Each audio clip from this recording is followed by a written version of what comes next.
Perfect. All right, so our guest is here. We did have a slight change. Nick was unable to hop onto the webinar today, but his friend George Skandalos from Moscow, who runs the Sangria. Actually, I'll have George. I don't even remember all the restaurants and things that you do. I had a brief talk with him yesterday. I was just blown away by all things that George is involved with and doing. Um, it's just absolutely incredible.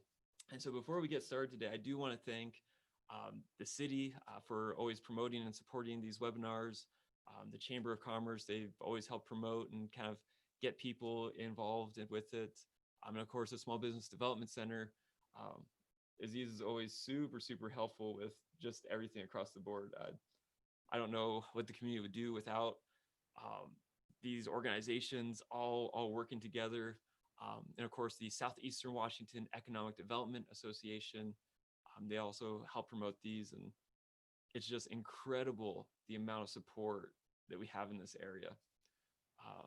And that kind of goes back to the whole purpose of these is to encourage and to inspire and kind of give us a little bit of insight. In previous calls, we've kind of identified that being a business owner can be kind of lonely sometimes, because who do you talk to about management problems or cash flow, or do we do health insurance? What are benefits? We're still figuring that one out. And it's awesome to just hear people's stories. COVID is just kind of it's taking its toll. It's taking its toll, and I don't think any of us thought that it was going to be an endurance run. That we thought it was going to be like 2 months closed. Okay, we're back open. We're good to go. But that we're really having to kind of, I was almost thinking of like hurricane or tornado season, right? Like you shut down for a few days. Okay, then you reopen. Oh, there's an error warning. Okay, shut down, reopen.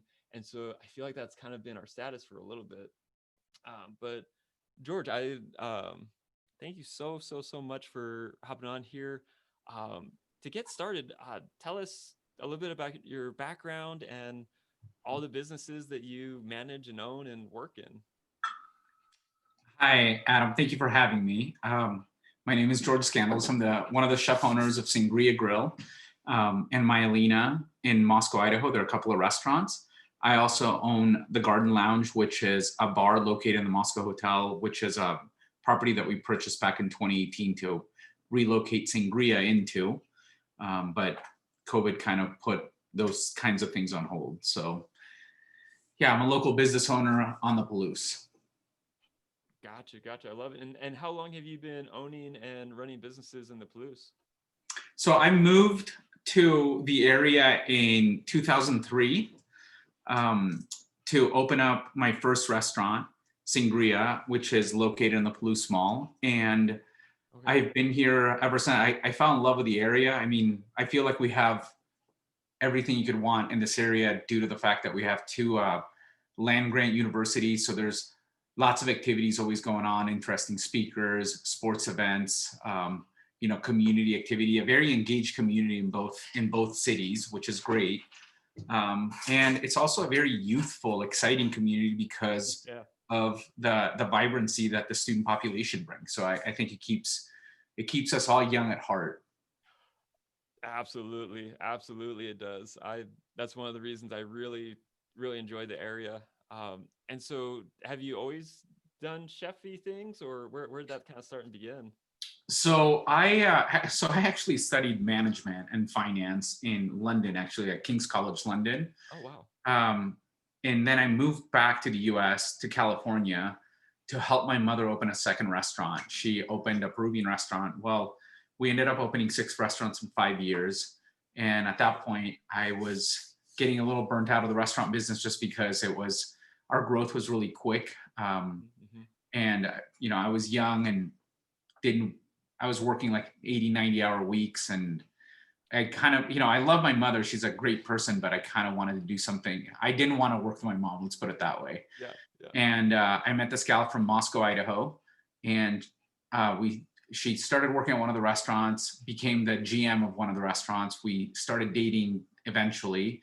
And we always talked about how we would do restaurants differently if we did our own restaurant. And so then she called me up and she said, hey, I found a perfect place for us to do a restaurant together. This restaurant we've been talking about. And I thought, great, that sounds awesome. You know, we're at, and she was visiting her parents here in Moscow.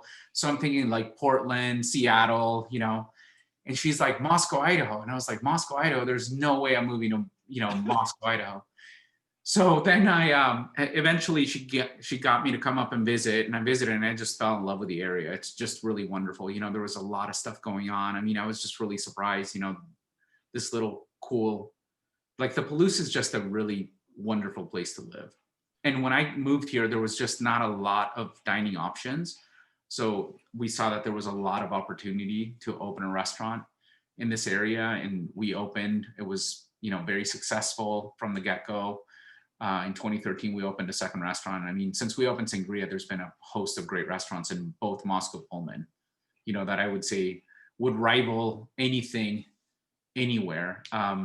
We might not have a lot of depth, right? So we don't have a lot of options in one category, but I think the options that we do have tend to be at the top end of the scale, which is really wonderful. I feel really fortunate that we have that. Well, and you're friends with most of the other business owners like Nick. I am, yeah. So Nick from the Black Cypress, when he called me to fill in for him, you know, you mentioned, you're like, gosh, you know, I'm so thankful that you filled in on such short notice. I mean, Nick's like my brother, you know, like we're really, really close. We're about the same age. We have a very similar background. We're both Greek born and raised, and then also grew up in the US. So we kind of have both the American perspective and the Greek perspective. You know, Oren Ford, who owns O Ramen over there, I lived with Oren for 5 years. He was a sous chef at Sangria, became the chef de cuisine and opening chef at Myelina. You know, yeah, I mean, we're all pretty tight knit. You know, we all hang out, we all see each other at the bars on Sunday nights. We all like to get together and read each other's bad Yelp reviews to the other ones, you know. So, yeah, we're all friends, you know, so we all kind of understand really like the plight of what we're all going through as well with this COVID situation, which is very, very challenging. Yeah. And so then with that, how's that been with employees and the customers? Like, has there been a lot of changes in the management with employees, or what does that look like across multiple businesses? So I think that, you know, the biggest challenge that we all face on the Palouse, and our stories are pretty similar, right? Because we all, whether you're in Moscow or in Pullman, I mean, it is really one economic area, one economic trade area. When we have big weekends in Moscow, Pullman experiences big weekends. When Pullman has big weekends, Moscow experiences big weekends. You know, when there's events going on in each town. And what happened when COVID hit, typically for the hospitality industry, or I should say restaurants in particular, what happens is we do most of our hiring towards the end of March, beginning of April, to prepare for the summer months when the students leave, but also a lot of our workforce, which is made up of students, leaves. So we try to determine who's coming, who's going, who's graduating. You know, every couple of years or every year we have a few members of staff that are graduating, so we lose them to that. And if you remember the timeline of COVID, everything started shutting down right around mid-March. Yeah. And so, you know, the students we didn't know how long we were going to be shut down for. I mean, and we ended up being shut down for about 3 months. I think in Washington was about the same. And what really made it difficult was that, you know, most students that they stay because they found a job. So in the absence of a job, there was really no incentive for them to stay in the area.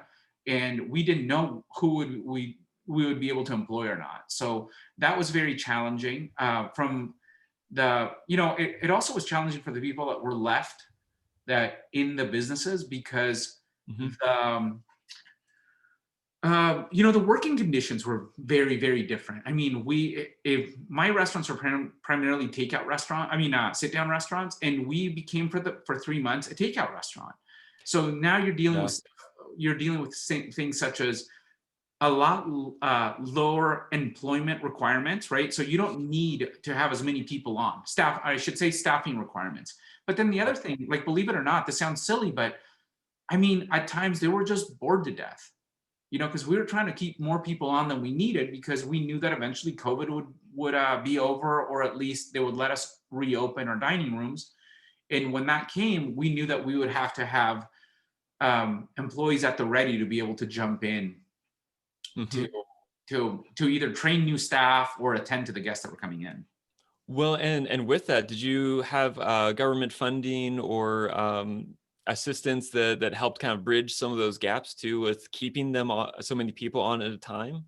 We did. So we, initially there was, Congress acted at like lightning speed, even though it seemed very slow for people. When you realize, how long other bills take to pass, the CARES Act moved through Congress at a speed that you wouldn't imagine. And we got, we were able to apply for PPP, which is the payroll protection program. Pardon Yeah, me.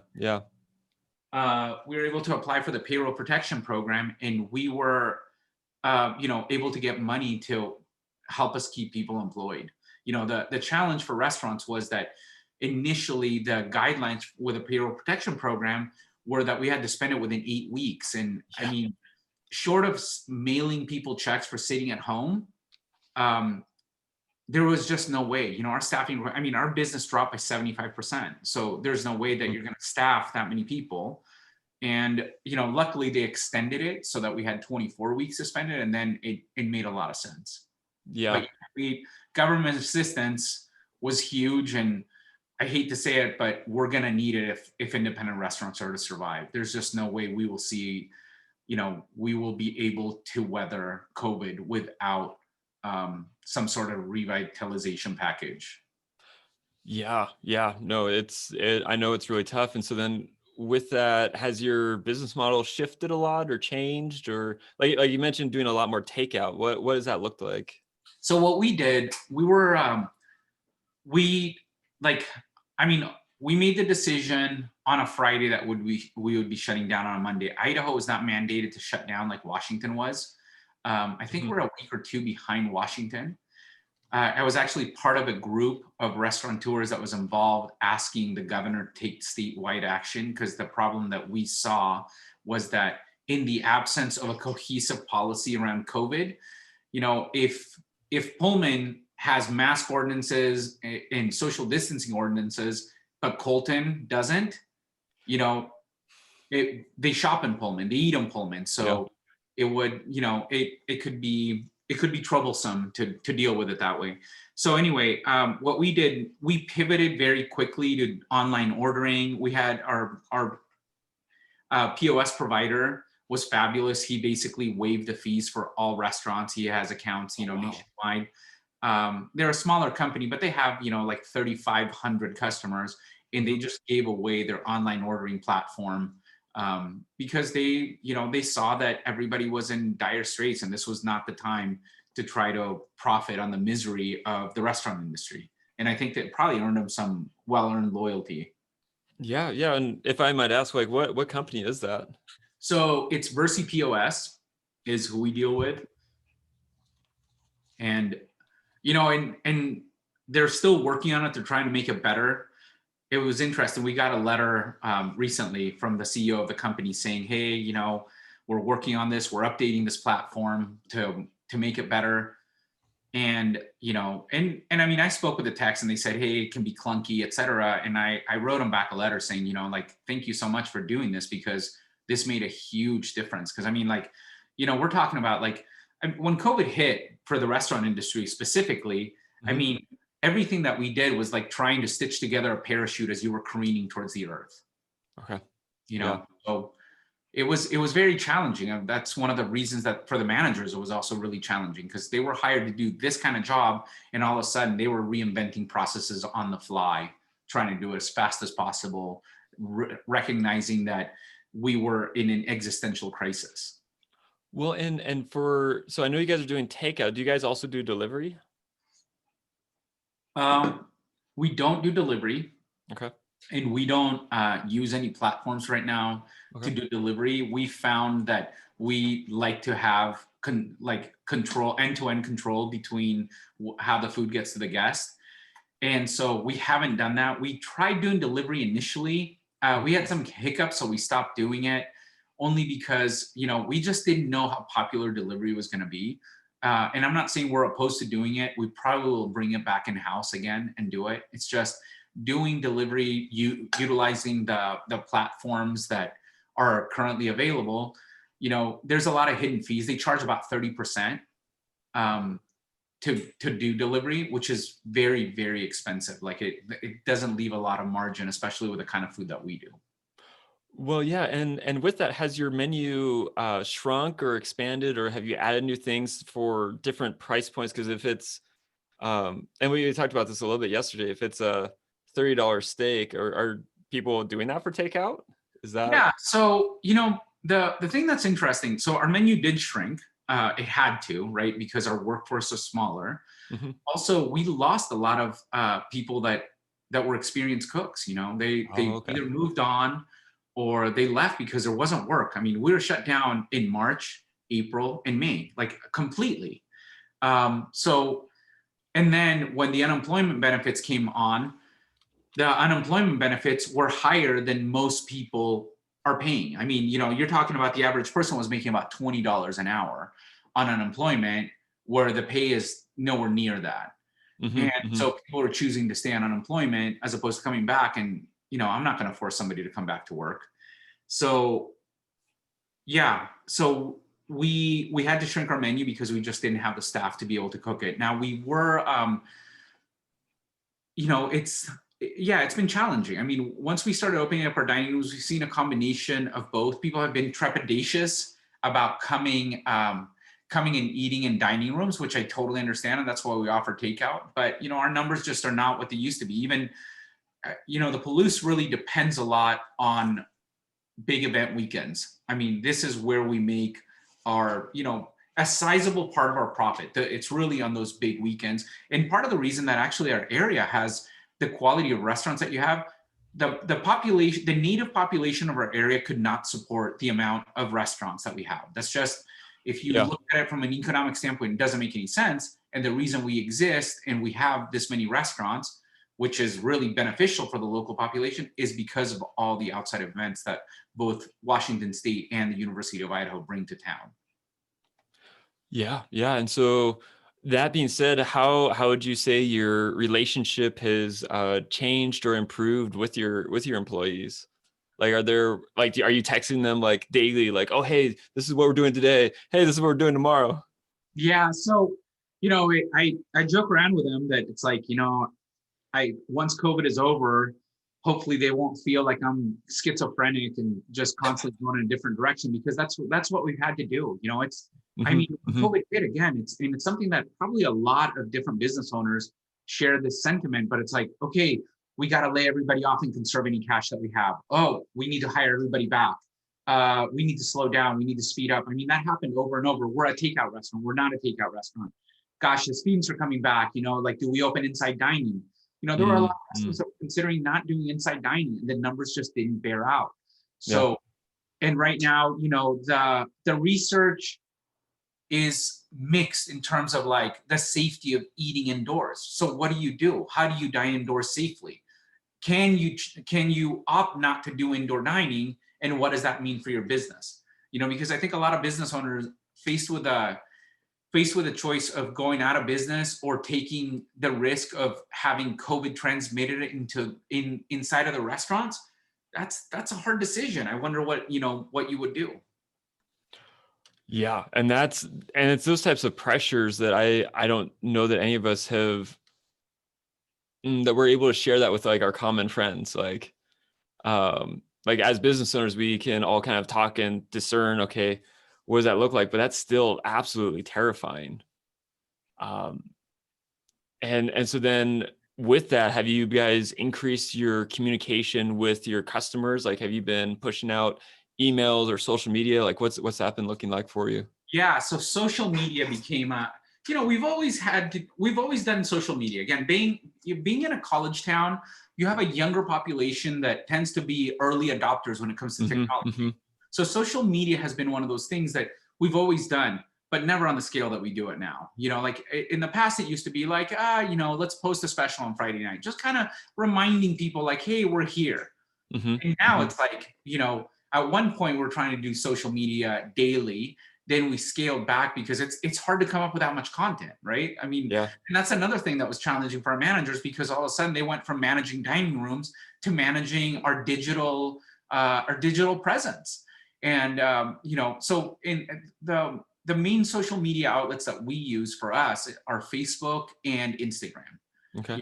We don't really do Twitter. I think that might be a little difficult for us. And I Yeah. don't know Yeah. how much people go to Twitter for that kind of stuff, but we definitely focus on Instagram. The photos, a picture can paint 1,000 words, right? So we try to do really nice photos. And you probably have seen a proliferation of food photography from restaurants coming out, as a consequence of COVID. Yeah. Yeah. Absolutely. And I get to interact with a lot of college students as well. And a trend that we've been seeing is that they will almost exclusively find restaurants through Instagram, where they're not even looking at Google Maps, they're not even searching restaurants near me or this type of food or looking at Yelp. It's okay, hey, what's the hashtag for the region? Oh wow, that food looks good. Who's making that? Okay, let's go there. Right. And it's a radically different way of being discovered. Right. Well, and one of the things that we noticed too, like because I'm involved with an organization. I'm one of the founding members of an organization called Fair Idaho, which stands for Food, Agriculture, Restaurants, and Drinking Establishments. Oh, And wow. it was basically, this came about because of COVID. All these different independent restaurants, bars, coffee shops, etc., started kind of reaching out to each other to see, like, hey, how are we going to weather this? What are you guys doing? Like, what's the legislation coming down the pike? And so this organization that grew, almost to like crowdsource what we're doing. And then I'm also on the leadership team of the IRC, which is the Independent Restaurant Coalition, which again is another organization that came together nationally across the U.S. to try to survive COVID. And this organization is the one that essentially put together the Restaurants Act, which is a $120 billion revitalization fund to try to help restaurants. But, Oh, wow. sorry, and I kind of got away from, so I have friends up in the Coeur d'Alene area because of this, right? In the Kootenai County area. And one of the things that they found is that they were actually busier than ever. And part of that Oh, was wow. that since people can't travel overseas right now, a lot of people are doing local traveling. So I think that Okay. going forward, one of the things that, I've talked about with, Nick and other people in the restaurant business is, how do we try to market to weekend getaway people, people that just want to get away, and how do we make them feel safe coming to our restaurants, and how do we safeguard ourselves from also people bringing COVID to our area, because like you have to weigh Yeah. all those things. But, essentially what this all boils down to is we're trying to figure out, how do we get enough business so we can survive this, so we can thrive once COVID is over once again. Yeah. Yeah. Absolutely. And that sounds phenomenal, especially for those weekend getaways. We kind of tend to view Dayton and Walla Walla for that. And so I like that reverse idea of bringing people back into this region that might be willing to engage, and not, of course, hopefully not bringing back COVID. Right. And with that, have you guys had any challenges trying to reopen your dining rooms, or what has that experience been like, trying to maneuver all the requirements and things that are on the Idaho side? Yeah, I mean, Moscow, luckily for us, put in a citywide mask mandate, which Washington did for the entire state. And I think that made it easier on your side of the border to not contend with people's like ideological inclination of what they think about mask wearing. Whereas, before the city put in a mask ordinance, we chose to enforce a mask ordinance at our business for only one day, luckily.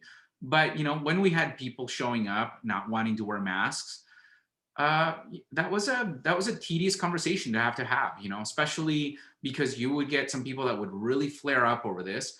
And I gotta say, it's pretty disheartening to see, big burly men in their 50s yelling at a 20-year-old gal, college student, because they don't want to wear masks. Yeah. Yeah. But thankfully now, as COVID has progressed, People have gotten used to the idea of wearing masks, and we don't get those kinds of things. But we had to contend with that initially. I mean, I know Oren over at O Ramen, one of his employees got punched because the delivery driver didn't want to wear a mask. And they finally said, they called up DoorDash and they said, you're not allowed in our space anymore. And then when he came in without a mask again. They told him that he wasn't allowed. He grabbed the bag of food and started to get going. And the manager went after him and said, hey, you can't take that. And the guy turned around and punched him in the face. I mean, like it's stupid things like that, under normal circumstances, we're not contending with things like that. And it's hard on the employees. I had one of our hostesses in tears because, again, a totally different person getting in their face, yelling at them, how the government shouldn't tell them what to do. And it's like, hey, I'm just doing my job. And I was laid off for 3 months, and it took 2 months to get unemployment benefits. So anything we can do right now to keep our businesses going, we're going to do. Wow. Wow. Yeah, no. And that's an amazing position for you as well, to kind of be that, that manager and mentor to kind of help them walk through that. Cause they've probably never been yelled at by someone before. Yeah, not like that. I mean, obviously people get grumpy, right? So we are in the hospitality business. It's a pretty weird thing to teach people to try to be hospitable, which is another way to say, try to accommodate people's needs and wants, right? And then you start out your experience. I mean, think about this, right? Under normal circumstances, you're walking into my restaurant and we want to make sure that you want for nothing, that we get you the perfect dish that you are craving, make sure that you never, never feel like your glass is empty if you wanted to refill a beer or a different glass of wine, etc. And the server is polite and welcoming and makes you feel comfortable in the space. And now the new reality is the first thing we tell you is, hello, we'd like you to come in. However, these are the conditions under which you can enter the premises. You need to wear a mask. You need to wear a mask until you sit down. You need to wear a mask anytime you get up from your table. We would like you to not use our menus. We would like you to use your cell phone to look at a menu. So the experience is very, very different. So yeah, I mean, there's been challenges because of that. Yeah, absolutely. And so then, have you been able to negotiate on your leases at all, or utilities? Like, I know this is always kind of a touchy area because it's like, okay, well, do we negotiate? Do we not? Some of our past webinar people have been able to negotiate here and there. So we're always just curious to see like what is possible. Yeah, I think the responsible thing to do is to look at all your options to cut costs, right? We all had to. We all started looking at those things. And with the city of Moscow, Avista, they were great. If we were late on bill payments, etc., they waived the fees. And this is the experience that everybody has had. Awesome. Approaching your landlord, obviously, you have to do that. And then it's between you and the landlord what happens. So I own a commercial real estate property where I have 11 commercial tenants, and I chose to not charge our hairdressers, for example, rent, right? I approached them and I asked them, how are you doing? They said, well, we're closed. Okay. And they couldn't take clients. And I said, hey, don't worry about the, rent until we get through that. We'll have to figure that out. But I couldn't in good conscience charge somebody when they don't have any income coming in. Same thing with a retail store. The retail store wasn't allowed to be open and they didn't pay rent. And then we told them, we have a gentleman's agreement that we will, if COVID adversely impacts our business, that we will talk about their lease and be willing to negotiate with them as opposed to putting them out of business through, because of something that they had nothing to do with. Yeah, absolutely. And with that, like, I know our towns get a fair amount of money from hospitality taxes. And so that relates to hotels and to restaurants and stuff. Like, there's probably been no leniency on that, but how has that been playing out in this scenario?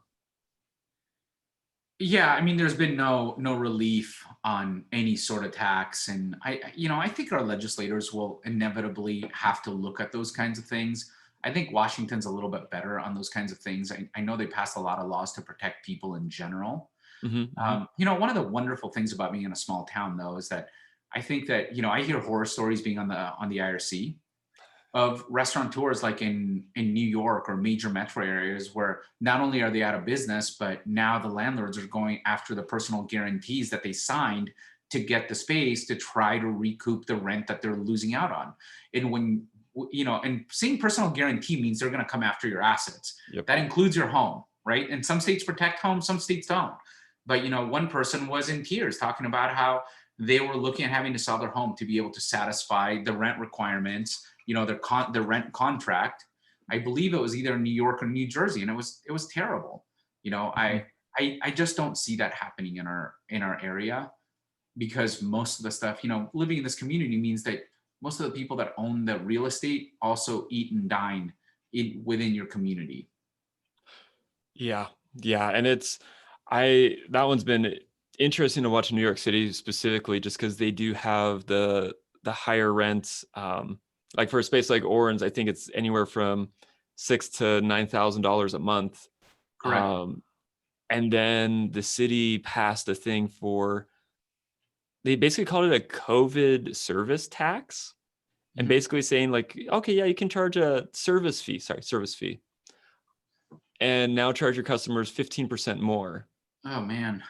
And it's like, well, that doesn't translate well if we're struggling and losing 75% of our tables, right? Right. But I'm allowed to charge them 15% more. That's not a solution. Yeah, and and initially when COVID played out, like we also didn't know, like remember those staggering unemployment numbers that we're starting to see, right? Like millions and millions of Americans filing for unemployment. So that was one of those things that we also didn't know how the economy was gonna be triggered by this, like what was gonna happen, what the outcome would be. But it seems like for the most part, most industries have rebounded. Except for our industry. Our industry, I mean, they say like 1 in 4 people unemployed works in the hospitality industry.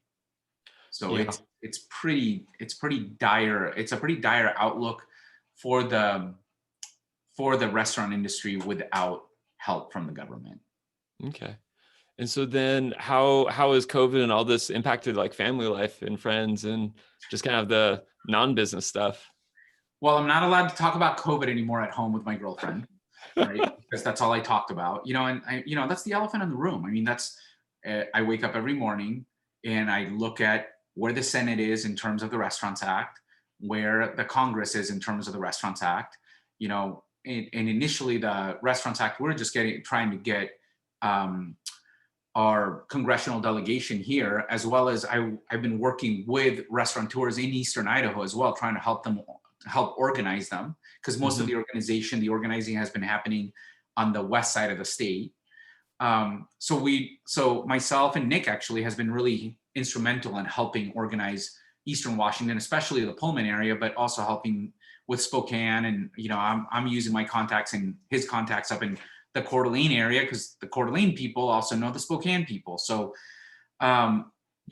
what we're doing is trying to organize them so that we can talk to our congressional delegations to get them to sponsor the Restaurants Act. Well, the Restaurants Act has now been included in the HEROES Act that the Congress passed, right? But the Congress is controlled by the Democrats, and the Republican-controlled Senate has not, they're at an impasse right now, trying, the good thing is that it's being talked about in both chambers, and that's the most important thing. Prior to this, there was really not, prior to the IRC organizing and then different entities across the states organizing, there was no talk of doing something like the Restaurants Act. There is the National Restaurant Association, which attends to the needs of larger chains, but we have unique needs, and we're also the majority of restaurants. Like the state of Washington, has like a $12.9 billion, $12.8 billion economy. I can pull that up and show you, but it's a large amount of restaurants, of which 75 or 76% are independently owned. Wow. So it's a massive number. Yeah, that's incredible. That's really incredible. And so then, not allowed to talk about it at home. You're on all these different angles and levels of it. Yeah, What we have to have a multi-prong approach, because otherwise we're going to be, like we're going to suffer the consequences of our inaction if we don't do something about it. Yeah. I think that's most of the questions that I had going into today, but I do want to open up the chat to see if anybody else had thoughts or questions or things that kind of got sparked. I'm just learning a ton. I've worked in coffee shops before and done a little bit of catering, but I've never done the like full restaurant side, either the cooking or the waiting. And so I enjoy this level of learning. Yeah, so like some stats, so for example, for the Washington restaurant industry, right? So I was wrong. It's 13.5 billion restaurant economy, right? 75% of Washington's 15,690 restaurants are independently owned, which means 11,767 restaurants. Wow. Well, There's more independent restaurants in Washington than the full-time resident population of Pullman, to put in perspective. If you were to take the students out of Pullman, there's more restaurants. There's one restaurant for more than every person in Pullman. It's substantial. So yeah, it's a staggering amount, and they're projected about 75% of those will close without help, because now that winter is here, there is no patio dining in the Palouse. Somebody was asking me, my mom's in California, she's like, can you still do your patio? She's a little Peruvian woman, she's like, are you seating people with heaters? I'm like, Mom, we have a foot of snow today almost, yeah, there is no heaters. So we have to try to become a very good takeout restaurant and also make people feel very comfortable and very safe eating at our establishments. yeah, absolutely. And that being said, is there anything that I might not have asked that you think may help other small businesses, or things that we might have missed? I mean, I think that, the most important thing that small businesses need to be doing right now is they need to be trying to find who their trade associations are and working within those associations. If in our case, we didn't have one that represented independent restaurants, we have in Idaho, we have the Idaho Lodging and Restaurant Association, which primarily has focused on lodging. So they really kind of attend more to the needs of hotels. I mean, I've been in business here for 17 years and had never had anybody call me from that. And, at Fair Idaho, we really only got up and going about in the last 2-3 months. We have over 100 members and more people joining every day. So what I would encourage small businesses to do is to organize and advocate for themselves, because nobody else is going to do it for you. And I know that a lot of times, and I've been in a couple of seminars, nobody's going to advocate for you like you will, and you have to go out there and do it. And I know we're all tired, we're all, stressed out, but we just have to do it. This is an existential threat to all our little businesses. And once they're gone, it's going to be a very long road before they come back. So organize, talk to other people. I learn from everybody. I'm always looking at what my friends are doing that's succeeding. And while we've all been, we've all been each other's competition, we all recognize that we're stronger together, because, the reason people come to our areas, when we have people visit from out of town, nobody says, oh my God, I got to take you to the local Buffalo Wild Wings. It's more like, oh my God, we got to go to the Black Cypress and we got to eat that chicken, which is amazing. Or we have a really awesome ramen place, or you got to eat pizza at Myelina, or you got to get the meatloaf at Nectar, So it's like, you got to get the po' boy sandwiches at Birch and Barley, that's the local flavor of the towns. And without them, I think that it's going to hurt way more so than just dining options. It hurts recruitment, because when professors are looking to move here, they go out and about town. I mean, I see them, right? What's the first thing they do when they're recruiting professors? They take them out to show them the local dining hangouts, because you're recruiting the professor and his or her partner to move to the area as well, if they have a partner. So, and when Schweitzer Engineering and when Gritman is hiring and when Pullman Regional is hiring and when MC's hiring, they are trying to showcase what makes this place a wonderful place to come and live. And a big part of that is our drinking and dining scene. Yeah, no, you're absolutely right. And going back to that note on the associations, Marie typed in the chat, but actually, Marie, would you like to hop onto the call for just a couple minutes to talk about those associations? I'll wait for the chat to say yes or nay. Okay, so I'm going to promote to panelist. Yep. Hey, hey. Hold on, I have a camera here somewhere. There we go. Hi, George. Thanks for being here. Hi, how are you? I'm fabulous. Thank you. Yeah. So, Adam, yeah, the state of Washington, actually, I think one thing that Washington does have maybe in more higher numbers than Idaho are associations. And so we do have the Washington Restaurant Association. We have the Washington Retail Association. I work with the Retail Association pretty closely all the time. But I know a lot of our restaurant folks interact with the Restaurant Association. And then we also have sort of that hospitality umbrella is the Washington Tourism Alliance. Okay. State of Washington is one of the, maybe the only state in the United States that doesn't have its own tourism department. So it's a nonprofit organization. Oh, okay. Yeah. So, and I think George, you're right. Together better, right? Where nobody should be doing navigating COVID and this pandemic alone. And Aziz is on this call with the Small Business Development Council. We are all working together to try to save our businesses, because you're right. There's going to be many down the road that are going to struggle and may not stay open. And so we need to jump into those associations. We need to work together to find answers for all of us. Yeah. Yeah. Well, and that being said, Sarah, I want to say Truglio, she had a question in there of like, what do you guys think might be the biggest challenge rolling into 2020? What that might be,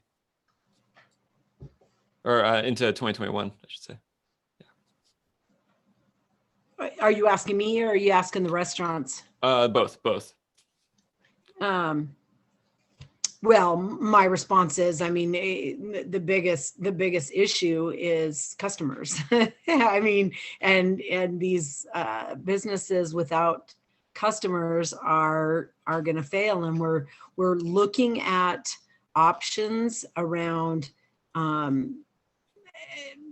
seating outside, like George said, difficult to do when we have a foot of snow.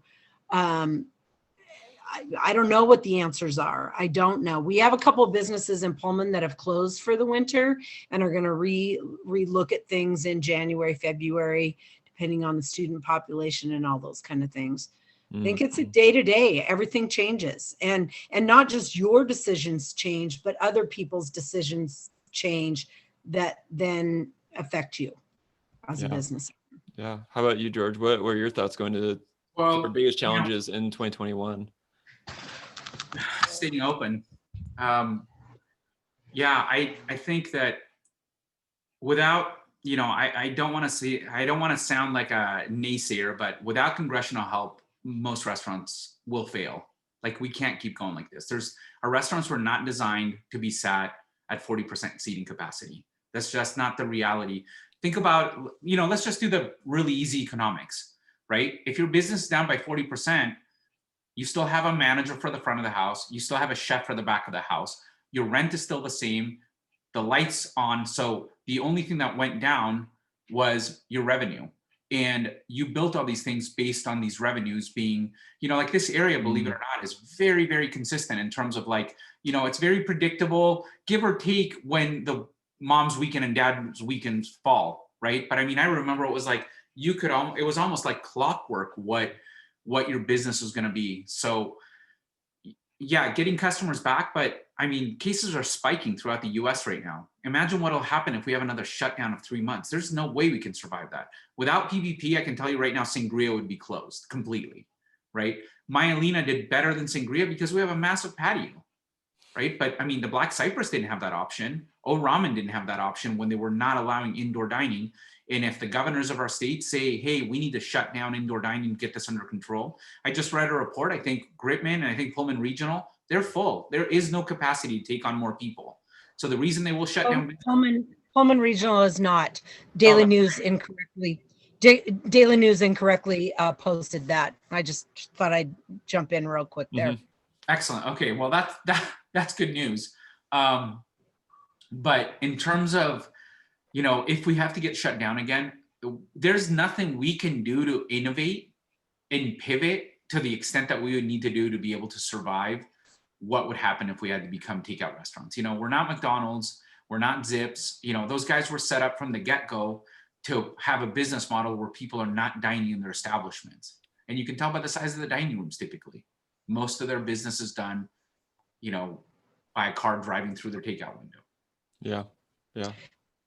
If I can just jump in, I mean, sorry, my laptop was getting ready to die, so I had to run in and plug in and change venues here.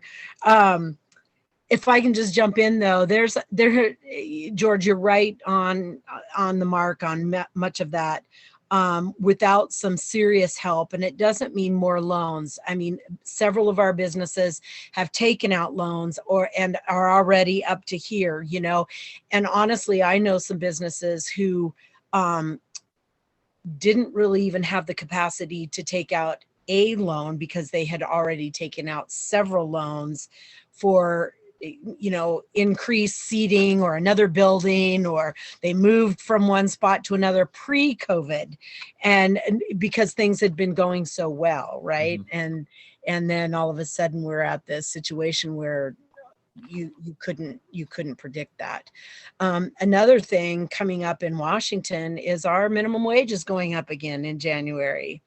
And so, you know, that's going to, a lot of the restaurants, especially the ones, George, that you have been talking about, a lot of them have paid a great minimum wage anyway.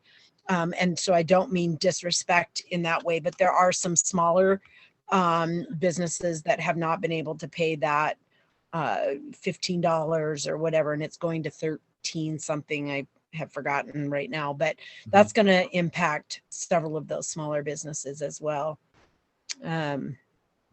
Anyway, that was just a point. Yeah. No, this is excellent.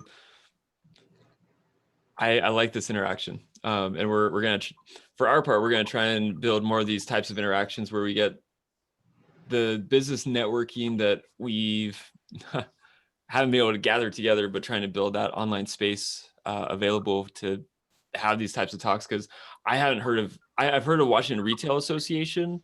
I didn't know there was a restaurant side of it.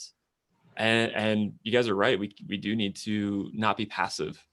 That there does require a lot of active participation, which when we're by ourselves, it's hard to have that motivation or that thought process to get up and go. So, well, and also just an observation from my point of view. We've all been working together and want to offer help, but so many of our small businesses don't have the capacity to even reach out to spend the time to try to see what's out there, you know, and you go to them and you say, here's all this information. And they say, I don't have the capacity to, you know, whittle that down to figure that out. So it's a real challenge. Yeah.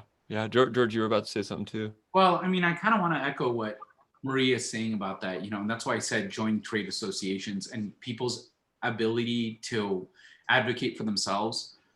You know, somebody asked me in a different panel that I was on, they said, you know, so like, how much time are you devoting to this, right? 40 to 50 hours a week. And they're like, you know, and the follow-up question was, what was your driver? And I'm like, you know what my driver is? It's the fact that my friend who owns Mikey's Euros, a little Euro place here, my friend Oren, who's in his kitchen, when I put Oren on a Zoom call, he puts the video off and he puts the audio on mute because he's cutting vegetables in his kitchen to try to save on labor right now. And my friend Louise is doing the same thing, cooking the soup. And those of us that have the luxury, and I say I have the luxury because I have multiple restaurants.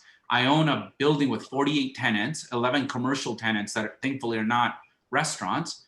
So I have a little bit more bandwidth to dedicate the time to advocate for restaurants, because there's a lot of businesses that don't have the ability to do this. And if this would have been 15 years ago when I had just opened Sangria, I would be crying a river right now, because my 76% of my revenues would have evaporated. And I would be thinking like, what's going to become of me? Because all I know how to do is I'm a chef.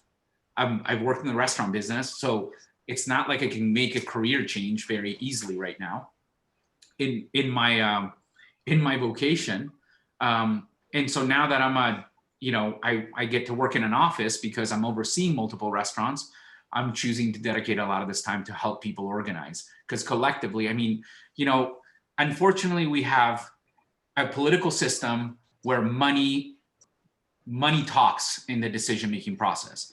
But collectively, we have the numbers. Like I just gave you the statistics earlier. Yeah. We're talking about 11,000 restaurants, right? Together, these 11,000 restaurants are employing in Washington, I think, what is it here? Let me just give you 356,000 jobs are at stake in Washington, right? You're talking about $13.5 billion restaurant economy. If you figure that 76% of that is independent restaurants in the state of Washington, of which by some accounts, 85% will fail without congressional assistance, those are staggering numbers that no politician will be able to overcome. So by organizing and going to your elected officials and saying, hey, you got to vote for this. And in Washington, one of the things that Nick is doing, and I've helped him with, is organizing Washington State and Washington Ag, because Ag will be disproportionately affected by restaurant closures. The Idaho Potato Commission, for example, came out in support of the Restaurants Act because a huge amount of potatoes that are sold, or the vast majority of potatoes are sold as French fries and hash browns, two things that most people don't ever make at home, right? So you're eating them in restaurants. Washington's a big beef state. I mean, think about what this has done to the wine industry. 80% of wine are sold in restaurants. Think about that. Like that's a staggering amount. Fish and seafood, right? Alaska, most of their fish is sold to restaurants. It's not sold to the consumer. And that makes sense. When you're paying $18 a pound for halibut, you'd rather have a professional cook it, right? So you eat it at restaurants. So there's a lot of different industries that will be affected if we fail. We're talking about, nationally 11 million jobs, or 15 million when you start adding other industries that attend to the economy, like Alsco, American Linen Company, which is located in Spokane. Those are hundreds of jobs washing napkins, aprons, etc. So it's staggering numbers, and it's going to be a domino effect like you wouldn't believe, because 90% of every dollar, like 90 cents of every dollar spent in a restaurant goes back out in the form of wages to vendors, etc. We're a very low margin, very labor intensive industry. Yeah. Well said. So I think we'll probably close out on that note, because I think you're hitting the mark just excellently. But I do want to be respectful of people's time coming up on the hour. I do want to say Sarah Truglio says, thank you for the reality and the honest answers. Julia Ames, she says, kudos to your efforts. This message must be heard by Congress. And I think you're right. I think we just need to group and push this. As I close out, I do want to thank George. Thank you so much for your time today. It's absolutely invaluable. And Marie, thank you for just hopping on. And Sure. We love having you. I know the offices are just across the street, but I haven't been able to see you guys. And I do want to leave you guys with one parting thing, right? Yeah. Because this is important, because the reason I come on these things is to try to basically get more people aware of what's going on. If you know a restaurant person in your life, a small winery, a small brewery, and being in Washington, you're going to see a lot of those. You'd be surprised how few people are even aware of the Restaurants Act, how few people are aware of the Independent Restaurant Coalition. And not to take away from the National Restaurant Association or ILRA or the Washington Restaurant Association, but this organization specifically is advocating for independent restaurants. And the reason that's important is that we don't have access to the monies that large corporate chains have access to. We don't have Wall Street, stock options that we offer, et cetera. We can't raise funds that way. And Marie very well said, we don't need more loans. What we need is grants, because loans is just like, putting a boot on our neck. Yep. Yep. You're Thank absolutely you, right. Forrest. And so That's great information. cool. And then, so with that, thank you everybody so much for hopping on today, taking the time. Once again, I always want to thank the City of Pullman, the Chamber, and Sweta for helping to promote and sponsor these, and of course Aziz to helping to organize and wrangle everything. He's always a huge help. And so thank you guys so much for your time, and I'll be posting the recording in just a couple of days, and we'll send that out so that more people can hear this message and we can keep at it. So